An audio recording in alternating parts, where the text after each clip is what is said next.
From sea to shining sea, America's favorite uncle, Bumpkin Bob. Hey y'all, it's Saturday morning. It's Bumpkin Bob coming to you from the Bumpkin Bob Show. Hope everybody's having a great Saturday morning. I think it's going to be a great day here in Siloam Springs, Arkansas. I think the sun's supposed to shine today a little bit. Anyway, let's get started. Let's start right off with some things going on in the state that maybe everybody needs to know about. We've actually had an execution this week in the state of Arkansas. Sure, that's got some people up in arms. But the thing I really want to talk about, and it may make some people that I know up in Northwest Arkansas angry a little bit, but that's the Arkansas Razorbacks and UALR. Well, it's come to my attention that their UALR is doing a feasibility study on getting a football team and playing their home games in War Memorial Stadium, which is kind of brought on by the fact that after 2018, our beloved Arkansas Razorbacks are not going to renew their contract and play in Little Rock anymore. But there's been some people on some of the sports talk shows that have been talking that are like, you know, we're proponents for not playing games in Little Rock, but we need to stop and look at this. I mean, the whole deal with playing in Little Rock was one team, one state. And that's been done for a lot of years, and also to get that Little Rock money. Well, now they're going to quit playing games in Little Rock, and if UALR gets a football team, which I think they should, we got to have something to replace the Razorbacks in War Memorial Stadium. It'd be a crying shame for that stadium to sit empty all the time, except for the state high school playoffs that get played there, or championship games. Of course, everything I'm saying is my opinion. But with that being said, I think it won't impact Arkansas like for 5 or 10 years. But in 20 or 25 years, it could have an impact on the Razorbacks. And what I'm looking at is, like a lot of you that grew up in Central Arkansas, if you hadn't got to go to games at War Memorial Stadium, you might not have got to go to any Razorback games and therefore become a fan. The first game that I went to was in the early 70s. Arkansas played Wichita State in War Memorial Stadium. A lot of people don't realize that the same year that they played Wichita State was the same year that Marshall had their plane crash and killed a bunch of their football players. Well, the same thing happened to Wichita State. And it was like just a couple of weeks after that they played the Razorbacks in War Memorial Stadium. And now Arkansas did some things at the beginning of the game because of that, a moment of silence for everybody. But they also then turned around and ran the score up on these kids. Which was something I didn't realize at that time because of my age. But it really, to me, was unsportsmanlike. That being said, if you grew up in Little Rock and that's where you watched the Razorbacks play, and now your kids and grandkids aren't going to have that opportunity, so you're going to take them to UALR football games. Well, what's going to happen when they get up 10, 15, 20 years old and you're buying Christmas presents and you're buying hoodies? Well, you're going to UALR games, so you're going to buy a UALR hoodie. You're not going to buy a Razorback hoodie. So that's going to impact their licensing agreement for merchandise. That's money out of their pocket.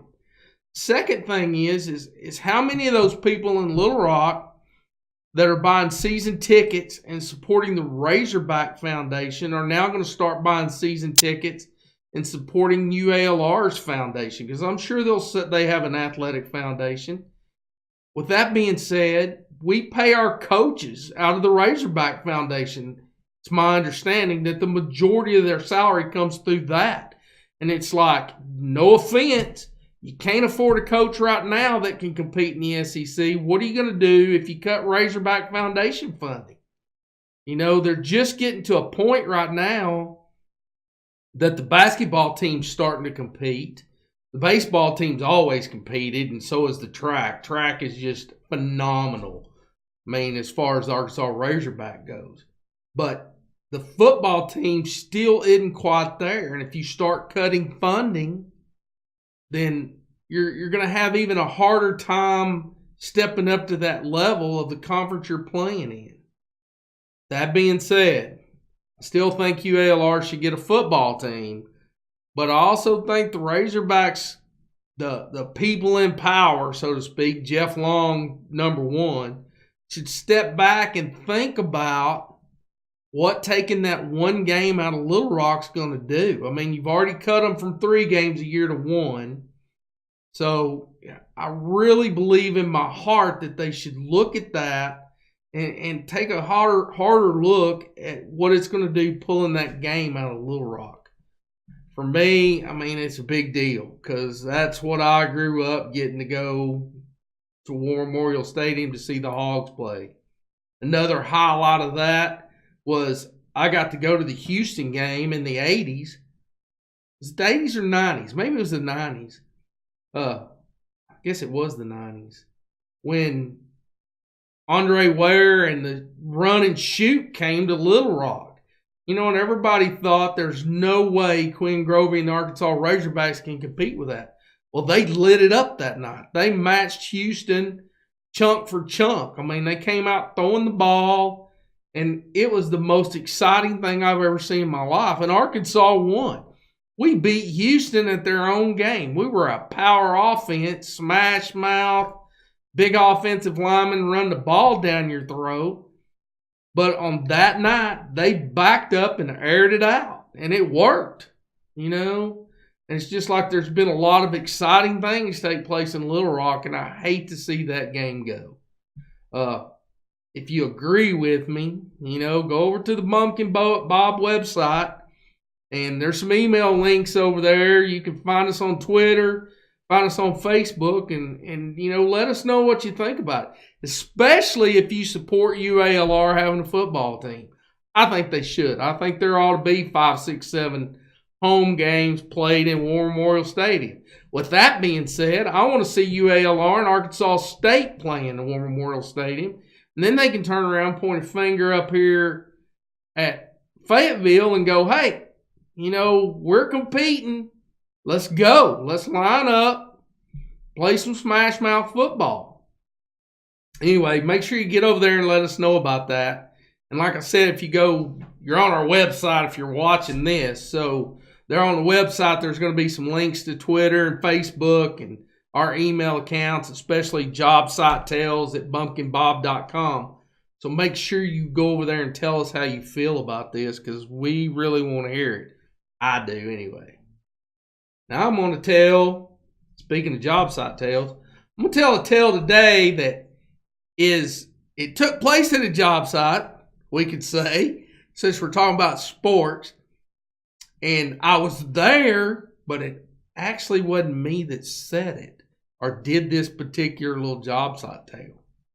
But what happened was, my daughter and son-in-law got tickets to see the Arkansas Naturals play.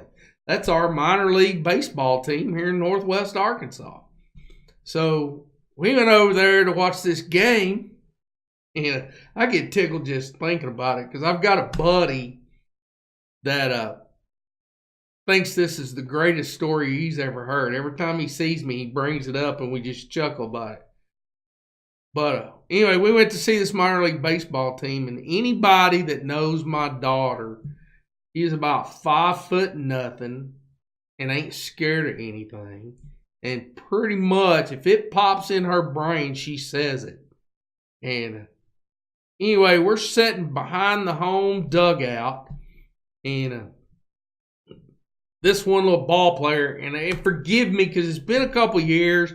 I don't even remember what position the kid played, but every time he would come out of the dugout and get there in the batter's box to warm up a little bit, waiting for his turn to bat, this little old gal that come over there in her short shorts and her little cut off tank top thing. And man, there's going to be some people take offense to this. She did look a little trashy. I'm just going to say right up. But boy, she was just talking this kid up. I mean, just if he come out of the dugout, she was there. And, there was people around us. There was a little bit of rumblings going on about it, because number one, she's standing up there where God and everybody can see her. It's like pretty much making a spectacle of herself. Well, my little daughter finally, she just had all of it she could take. And she stood up and she's like, "Hey!" And the girl turned around and she's like, "He don't come down to the strip club and bother you when you're working. Why don't you leave him alone so the rest of us can join the ball game?" I thought I literally was going to die. I'm like, "Stephanie, I can't believe you said that to that girl." But everybody around us just busted out laughing. And they were coming up and telling my daughter, I was thinking the same thing. It was just like, but that being said, because that's a job site. I mean, we were on that kid's job site. He was working that day. They pay them to play minor league ball. So he was on the job, and apparently she was taking a break from her job down at the strip club, according to my daughter. So that being said, again, there's links on our website. I want to hear your job site tales. I've got a few, but I want to hear yours. I don't care if you work in an office or you work at the ballpark or you work on a road crew. I want to know it. I don't care if you work on a chain gang. If you got access, something funny happens on the chain gang, you got access to the internet, send it to us. We'll read it on the air. I ain't scared. Because I love things like that. I truly do. I mean, anybody that knows me knows I walk around smiling and chuckling. And I have a pretty dark sense of humor. And forgive me on this web thing that we're doing here, our show. There's going to be times that humor comes out. Now, I'm trying to watch it because I know this is the internet. And we want to broadcast some bit of, I don't know even what to say. I'm too big of a bumpkin to know what to call it. But we want to look like we know what we're talking about and not be too nasty. You know what I'm saying? Because sometimes I can get pretty raunchy. With that being said, something I thought about this week that it went through my head from a television show, and I don't know yet. I mean, we're still learning here, so I'm not sure what I can mention or can't mention. But I saw a television show last weekend, and he's like very well known, especially in Arkansas, but he had his aunt on there, elderly lady, talking about making hominy, how to actually make hominy. And it got me thinking, today, in today's society, we don't teach kids anything anymore that's coming up. In and around 97, 98, I moved over to Bearville. There was a store there on the city square in Bearville called Carr's Dry Goods. And I assume, and if there's anybody watching this from Bearville that can tell me exactly how long, I'm assuming that place was probably there for at least 80 years, if not longer. It's pretty old. Neatest building you ever been in. It was 3 stories, including the basement. And they had stuff in there that would just blow your mind. That the main thing they had was like folds of fabric and patterns and that kind of stuff. Anything you could sew with. But they also carried clothes and boots. And they had, what always amazed me about going in there was they had Wrangler jeans that had been in there so long they still had leather patches on the back pocket instead of the plastic ones that they have now. And anybody that knows me knows since I was old enough to wear long breeches, Wrangler jeans is all I've ever wore. All I ever will wear till the day I die. But they had Levi's that they've been in there so long, the red tag on the pocket was faded white. And not because the damn tag was white. I'm telling you, it still had hints of red in it, but mostly white. They had Rodeo King cowboy hats, had the boxes around the shelves at the top that had a 1/2 inch dust sitting on top of them. Brand new hats. I don't know how long they've been in there. But this place literally, the shirt and pants racks, the Carhartt racks where they had bib overalls and stuff, they were packed in there so tight you couldn't hardly look at them. I mean, you had to take stuff off the rack to see what size it was. It was amazing. But they got ready to close the store and they were having a big sale. This is all leading up to something. They're having a big sale, so we went over there to go through it.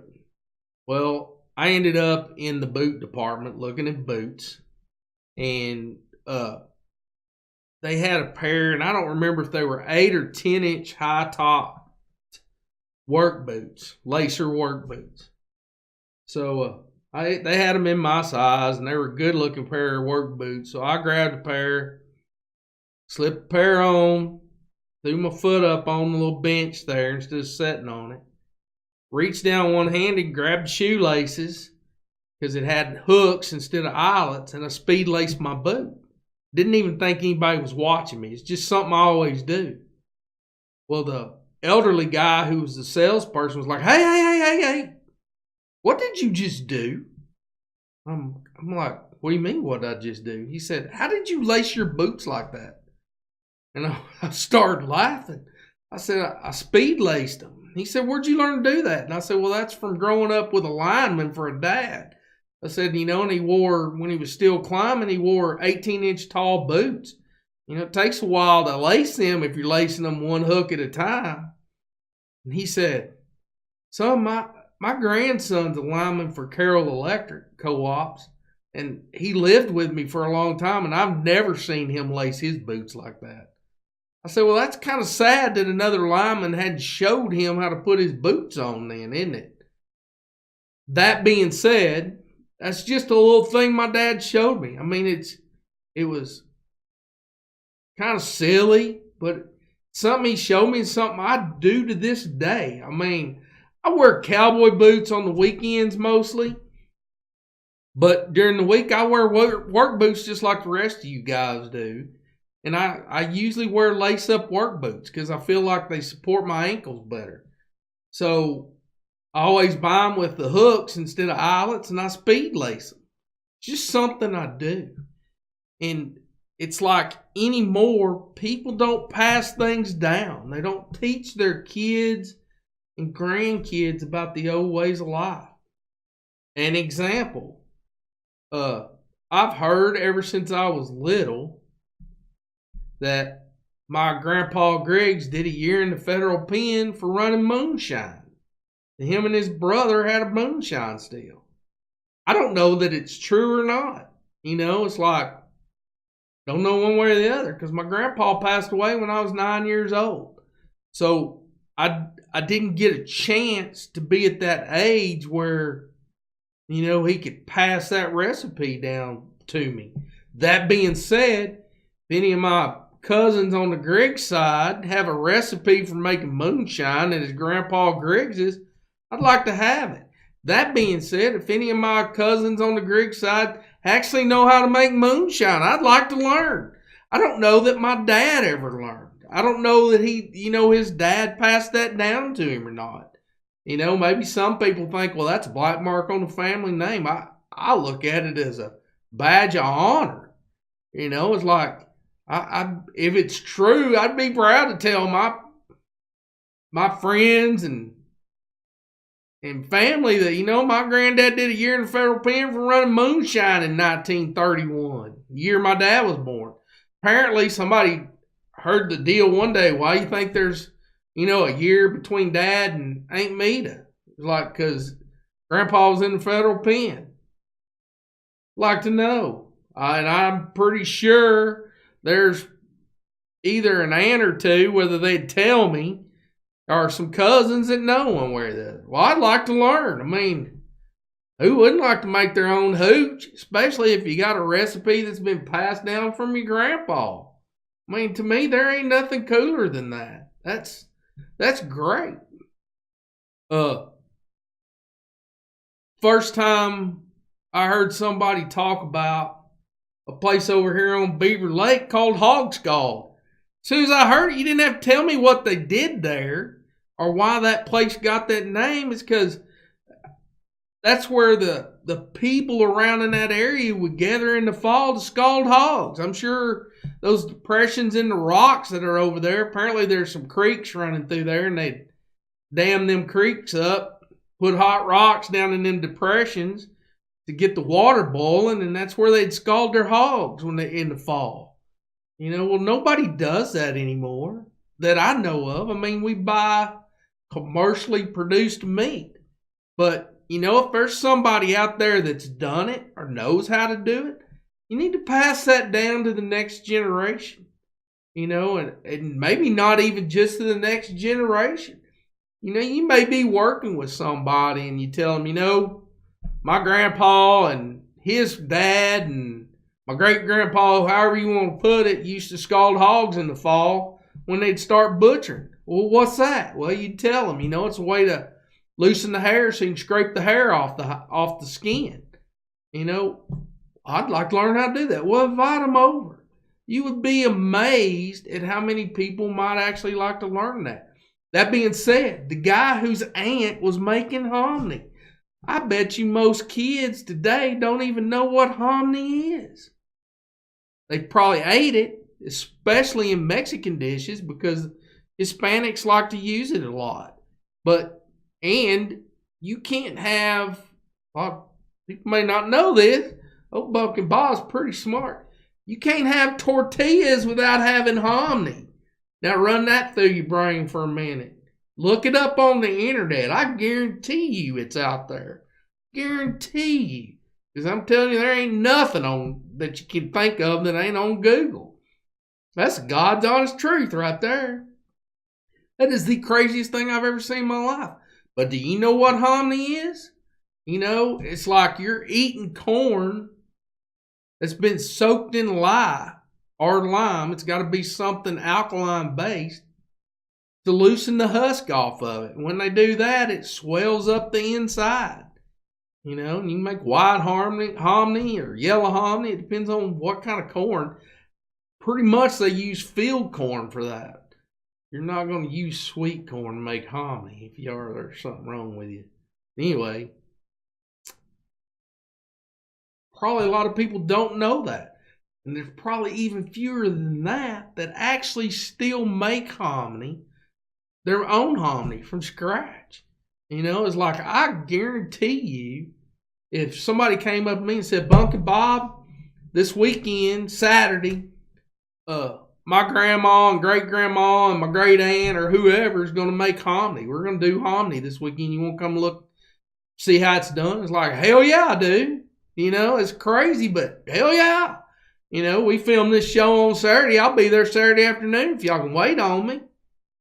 It's like, that's something interesting to see, I think. I mean, other people may not think so, but, that's just my own little take. So to me, it's like, if you know how to do something, don't keep it to yourself. Pass that on, especially to young people. Now, I don't want to cut myself or anybody else out of anything. There's a lot of things out there I'd still like to learn that I didn't have the chance to learn when I was a kid that I would truly love to learn. So don't be afraid if you're doing something, making furniture. I don't know. There's a kabillion things that you could be doing. Invite somebody over. They may not know how to do it. I don't know. My brains went blank about things that are out there. another thing, and this is just an easy little thing. Cars today are so electronically complicated that nobody turns their own wrench, but if you have the opportunity to buy an old muscle car or an old beater truck, especially you dads out there, you got 13, 14-year-old boys and girls. I mean, I'm not cutting anybody out. I know girls that like to drive fast cars just as well as boys. But buy no muscle car or beater truck if you know how to turn a wrench, and teach your kids how to do that stuff. Teach them how to tune a carburetor and teach them how to set the dwell on a set of points in a distributor. That'll blow their mind. There's so many things out there that we lose every day that we need to bring them back and teach our young people how to do them. And again, you're going to find when I say this stuff, it's connecting with your kids. There ain't nothing funner than getting out and working on old beater pickup with your kids. I mean, they can't hurt it. If it's not your daily driver, teach them how to work on it and let them go at it, Let them slap a bunch of Bondo on it. So what if it looks like shit? You'll fix it later. Fix it next time, say, no, that looks all right for our first time. Let's sand all that out and start over again and see what, if we come up with a better outcome. It's like nothing wrong with that whatsoever. My oldest son, God love him, is so smart. He's up here compared to me. I mean, I've always thought I was pretty good at math and he's way out there in front of me. But during high school, he worked a lot. My youngest son, though, is very mechanically inclined. So me and him tinkered with my dad's old El Camino all the time. Can't hurt it. As long as it gets him back and forth to school, what difference does it make? And actually at some point here on the Bumpkin Bob show, we're going to run some segments and redo that old El Camino so that we can all drive it again. And when we start that, I'll actually tell you the story of how I ended up at that El Camino. My baby girl is into crafting stuff. She's a crafting person. She loves it. She's always finding something on Pinterest, or God help me, my buddy's sending her links for the web on something, and they do it just because they want to hear me bitch about having to build it. But me and her really enjoy getting out there in the wood shop and creating something. I mean, I bitch and moan about it, but it's all out of fun. I mean, I love to do that stuff, and I love when my kids want to do stuff. Right now, my oldest boy's teaching me something. He's the driving force behind the Bumpkin Bob show. He's the reason we're doing this. So not only can you teach your kids something, but they can teach you something. I mean, I've been told for years I needed to do this, but I wouldn't have done it by myself. I mean, I needed that push to do it, and somebody that's technically savvy or can at least figure it out to do the cameras and set up the lighting and all that. Y'all would not believe what this room actually looks like in front of the camera. We got stand lights and cameras, and Jesus Christ, I think I'm in the wrong house every time I walk in this room. Like, this don't look like something a Bumpkin would have. Anyway, so next time you get a chance, whether it's your kids, a neighbor, or somebody at work that has never done something that you're going to be doing this weekend, invite them along. They might learn. You would be amazed here in the state of Arkansas how many people don't know how to bluegill fish. Hey, if you go bluegill fishing, kind of hint around at people at work, because I'm sure there's somebody there that if you ever took them, maybe their dad didn't take them, couldn't take them, maybe they didn't grow up where you could go bluegill fishing. And when I say bluegill fishing, I mean, I'm talking about red ears, government improved. whatever little kind of sunfish you want to catch on some crickets or worms, that's what I'm talking about. But take them bluegill fishing, teach them how to do a little perch jerking, and you'll have them hooked for life. And not only will they be hooked for life, it'll give you something to bullshit with them at work about. Because they'll start venturing out on their own. They'll go get them a 12-foot John boat, and the next thing you know, they'll be catching more fish than you are. And now when I tell you to teach them how to fish, don't just teach them how to fish, teach them how to clean them.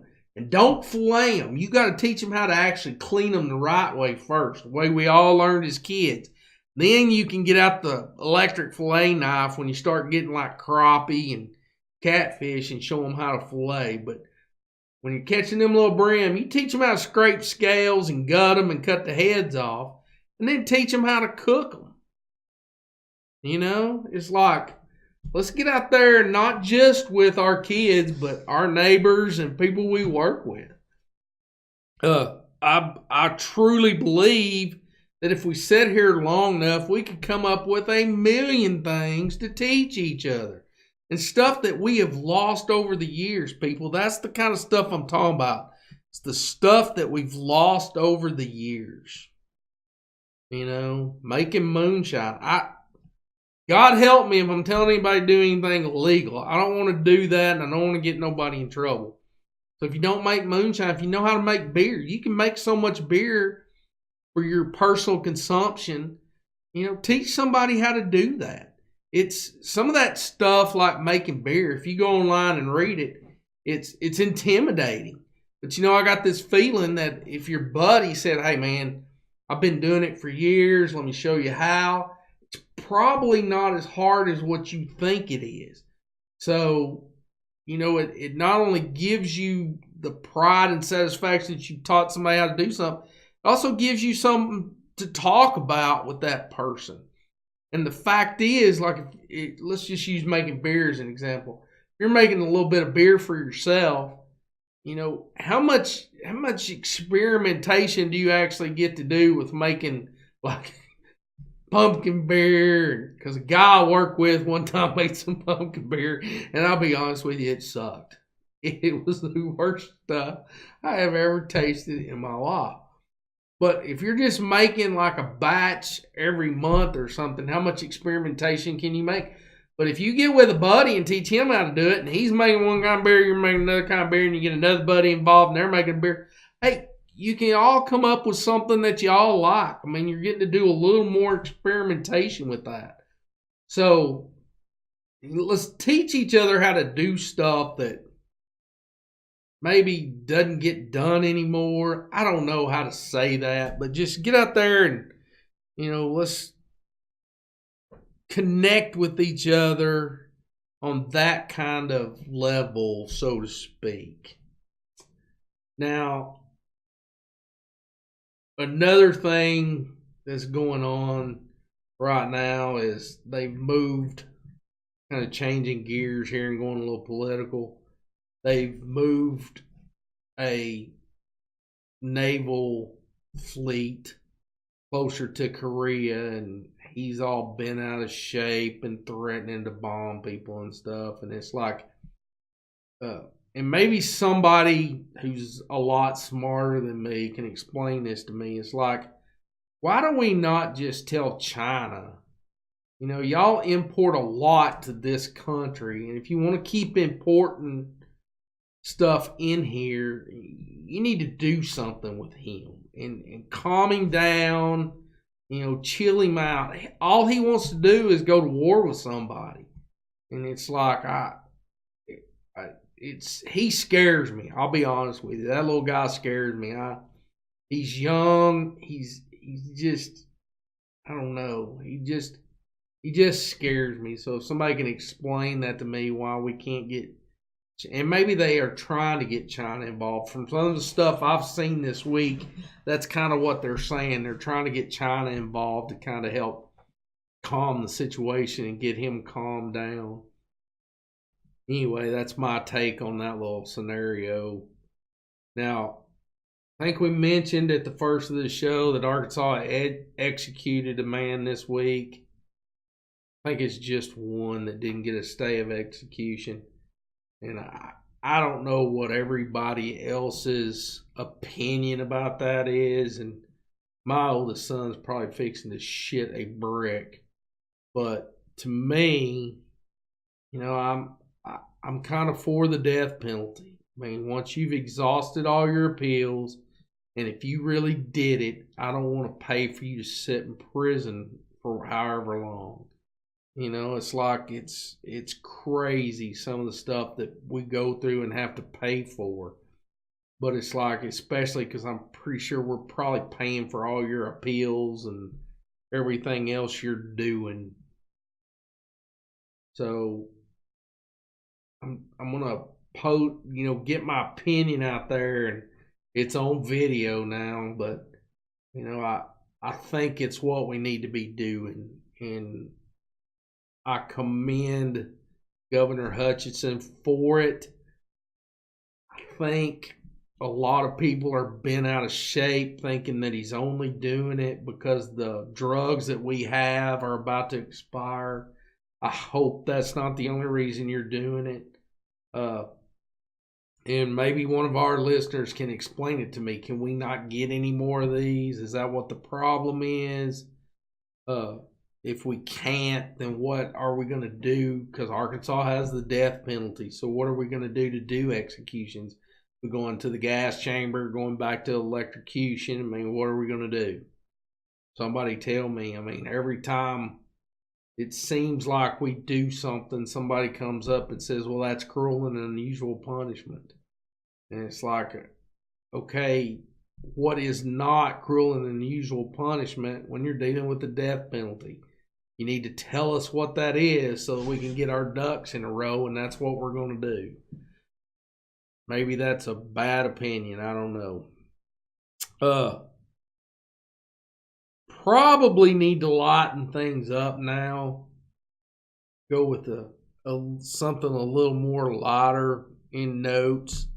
Because I know I've been harping on teaching people stuff today and doing that kind of thing. Really would like some input from our viewers on places to go. I'm really wanting to start do some day trips and get those put on the Bumpkin Bob show. I'd really like to keep it in Arkansas if at all possible. So if you know of anything that maybe we need to go see and talk about, someplace that you like to go that maybe the rest of us don't know about, and send us. Again, you're here on the website. There's links to our Twitter, Facebook, and our email on here. Shoot us a note and say, hey, we'd like to see y'all go to Lost Valley, or we'd like to see some footage of whatever, and maybe we can get that done here. We're going to start also on some of these day trips, doing some day trips to some eating establishments, because if there's one thing I like to do, or two things I like to do, I like to eat and I like to drink draft beer when I'm eating. So if you know of a hole-in-the-wall spot that has draft beer and good food, like a good hamburger or a good chicken fried steak, and it's kind of different, and send that link to us too, so we can get hooked up and maybe go over there and see those people wherever it might be. Again, I live and am based out of Siloam Springs, Arkansas. I'm up in the very far northwest corner, right on the Oklahoma line, probably 20 miles from Missouri, if we're that far. I'm not exactly sure. I don't go by mileage too much. But, send us a link. That being said, I mean, I said I'd like it to be our places in Arkansas. But, if it's over in Oklahoma, that's fine. Or if it's up in Missouri, that's fine. But, we want to be able to take a day trip over there, leave that morning, drive 3 or 4 hours, eat, or see whatever it is, attraction that interests y'all, get some footage, and get on back here to the hacienda, so to speak.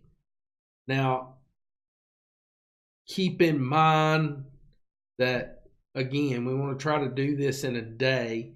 And we may later expand that to 2 days, do some overnight stuff, this and that. And also be sure on those links that if there's anything on your mind that, you want my opinion on or you want to hear about on this show, get it to us, Go over there to Twitter. We try to do a few tweets every day, let y'all know what the old Bumpkin's up to. Follow us on Facebook. Make sure you go to the Bumpkin Bob Show and hit us up about some stuff. I mean, we truly do want to hear from y'all. We want to hear your job site tales, because I'm telling y'all, there's some funny stuff goes on more than just me. I mean, I know that for a fact. I'm not the only one that has a good time every day. I see other people doing it. I see some of this stuff posted on YouTube. Well, send it to us and let us get it on our website. Again, we're really just now getting up and running. This is April, and I'm not saying a specific date, because until we kind of get to where we're doing this every Saturday on a consistent basis, I'm not going to throw dates out there to you. This is April of 2017, I will tell you that. But get all that stuff to us and help us make this show. I mean, we want to hear what you we want to know what you want us to talk about. So send it to us. You like me talking about Arkansas Razorbacks? I'll admit I'm not the greatest fan in the world. I follow the Razorbacks somewhat, and I can talk a pretty good game, but we'll talk about that. If you want to hear us talk about the state of Arkansas, which is something I truly love, the state of Arkansas. I don't know why. I mean, I've been instilled for some reason, because I don't remember my mom and dad or anybody in my family being as hung up about the state of Arkansas as I am. I truly love the state, and I think it gets a bad rap. I don't think people talk about it enough. It drives me crazy when I'm watching. You're going to think this is stupid. It drives me crazy when I'm watching the national news and they're doing the weather, and they'll go, we got thunderstorms moving from Texas. They'll skip right over Arkansas and go Missouri and moving into Tennessee. It's like, you missed a state there, Gomer. It's like, why did you do that? That being said, I'm going to touch on something here that truly drives me crazy. It's something that I feel like I've noticed or feel like's taking place. Maybe it is, maybe it didn't. Y'all can tell me. Seems to me like when our local news stations hire people that are born and raised in Arkansas, they tend to stay, a little bit. The others are kind of passing through, and it drives me crazy to no end when they mispronounce things in this state. It's like, if you're going to do the news in the state of Arkansas, before you say something, I'll take this as an example about Saline County, ask somebody in your news organization. I know you got to pre-read that stuff. You're not just flying blind. Ask them, is this pronounced saline? No, it's pronounced saline. You got to get the slang. Is this pronounced McGee? No, it's just pronounced McGee. Is this Stuttgart? No, it's Stuttgart. It drives me effing crazy. Learn to pronounce the things in this state the way we pronounce them. And it's like, my opinion, to all you news organizations out there, hire people that are going to stay longer than 2 years or 3 years. That drives me crazy when I tune in and it's like, well, this is Billy Joe Bob's. No, it's not going to be that. It's going to be some, Timothy or Joshua or whatever his name, because they're from up north. This is their last day because they've taken a job at a bigger station in Pittsburgh, Pennsylvania, or Spokane, Washington or something. Don't hire them people. Hire people that are looking to stay in places. My mind goes to Carolyn Long. You know, Carolyn Long left Channel 4 in Little Rock, she was at Channel 4 when she got married and moved to Fort Smith or up here. I'm not exactly sure. But she was there a long time. Up here, Craig Cannon. You know, God love him. I don't think they could get rid of him. And personally, I like that. I like knowing. And they're so secretive of stuff. It's like when Ashley Beck, who is from Siloam Springs, went through her stuff, the station acted like she never worked there. It's like, well, that's bullshit because she did. We liked her, and we don't know why you got rid of her, but it was bullshit. You know, my opinion was that she was Arkansas, born and raised, and probably would have stayed at your station long term. That's what I like to see. You know, and when somebody does leave, everybody wonders where they go. Tell us. You know, don't keep it a secret. It's like I hate missing the news for a couple of weeks. You know, not being able to watch a certain station for a couple of weeks, and the next time I tune in, it's all different people. It's like, well, what the hell happened to them? You know, let me know. You know, update it on your Facebook page or something. Make it easy to find. Post it on your effing web page. You know, but good God, hire people that are going to stay. You know, I mean, I can still remember when Steve Barnes, who does Arkansas Week on AETN, was at Channel 7 in Little Rock. I mean, that's the kind of thing I like. Ned Permy. I didn't even think about poor old Ned. He's still there. That's what I want to see. I like a weatherman and my newscaster and my sports guy, Paul Eels. If Paul Eels hadn't got killed in the car wreck, he'd still be at Channel 7 in Little Rock. That's what I like. I want the same people. This bullshit, especially my morning shows, that drives me crazy how many news anchors and stuff they go through. That being said, I understand when these people take a news anchor job in the morning and then they get offered the evening news at the same station. That's like a promotion. That's fine. But when they're just leaving to leave because they've been offered a better job in another market, it's like, oh my God. It makes me wonder how they do it. I mean, how many, there's a lot of people in journalism, news type journalism. I can't believe that many jobs come open that these people can be like a revolving door. So it's like, and it's just another one on 4029, a reporter I like listening to because he told things the way they should be told was Pedro Rivera. It's like all of a sudden I realized he wasn't on 4029 anymore. I'm like, what happened to Pedro Rivera? What did did he get a better job? Were you not paying him enough? What's the deal? You know, let's see if we can't keep these people a little bit longer. Now, I'm going to tell y'all what. I'm supposed to go an hour, but I am literally about talked out for today. So with that, I'm going to wrap it up, but I'm going to tell y'all this right now, just so you know.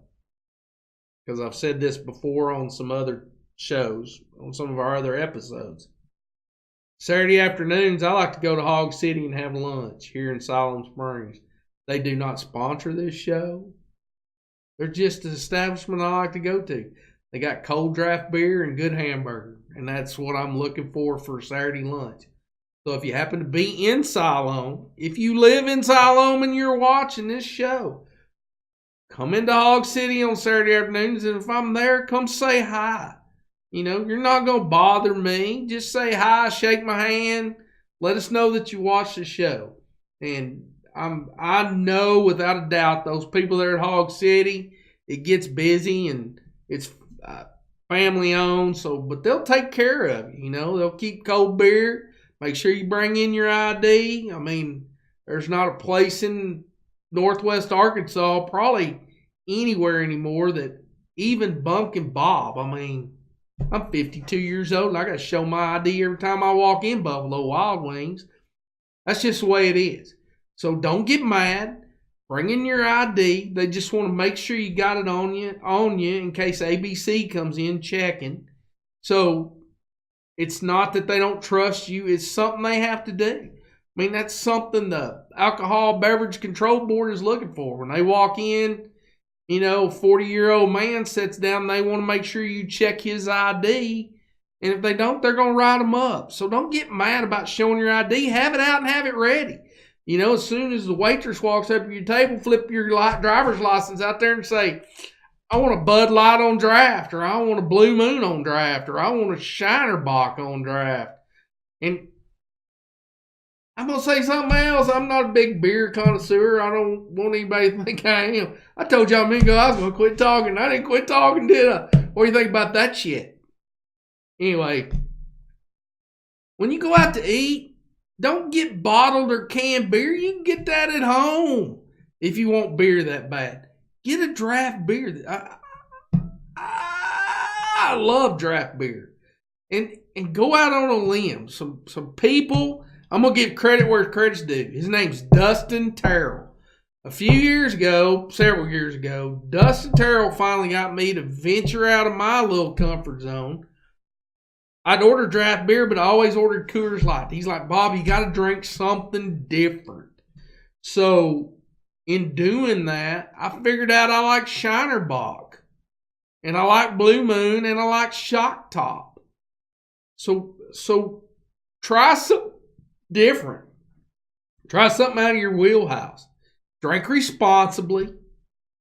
I take my daughter. I usually only have 2 or 3 beers. I still make her drive home. That's what I had her for, is what I think. But drink responsibly. Try something different. And again, if you come in, I'm not saying every Saturday I'm going to go to Hog City for lunch, but just about.